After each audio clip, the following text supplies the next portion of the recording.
India ने decide किया है कि वो अब कोल रसिया से मंगवाएगा और इस बार जो कोल खरीदेगा वो दुगना होगा, यानी अभी 9.5 बिलियन डॉलर का कोल रसिया से खरीदता है आ रहा है और इस बार करीब 18 से 20 बिलियन डॉलर का रसिया से कोल इंडिया खरीदने वाला है। इंडिया में भी कोल का प्रोडक्शन अच्छा खासा होता है, लेकिन इंडिया में थोड़े लो स्टैंडर्ड के कोल पाए जाते हैं जिसे हम बिटुमिनस के नाम से जानते हैं, और एंथ्रासाइट जो होता है वो कोल रसिया और यूक्रेन में काफ़ी मात्रा में पाया जाता है। सबसे ज़्यादा जो कोल का प्रोडक्शन होता है उसमें पहले नंबर पे इंडोनेशिया आता है, दूसरे नंबर पे ऑस्ट्रेलिया और तीसरे नंबर पे रसिया। रसिया हमें ऑफ़र कर रहा है कि आप कम रेट पे हमसे कोयले ले सकते हैं। इसके पहले क्रूड ऑयल का भी ऑफ़र आया था रसिया के तरफ से और हमने क्रूड ऑयल वहाँ से सस्ते रेट पे खरीद भी लिया है।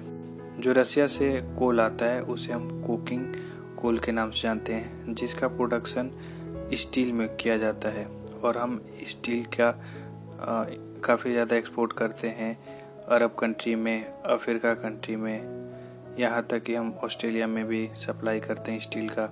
इसके अलावा हम यूरोप के भी कंट्री में स्टील सप्लाई करते हैं, यानी कुल मिला के इंडिया स्टील का एक्सपोर्टर है। और जो स्टील का प्रोडक्शन होता है उसके लिए कोल की जो ज़रूरत होती है वो इंडिया में कम मात्रा में पाई जाती है, इसीलिए हमें बाहर से कोल इंपोर्ट करना पड़ता है।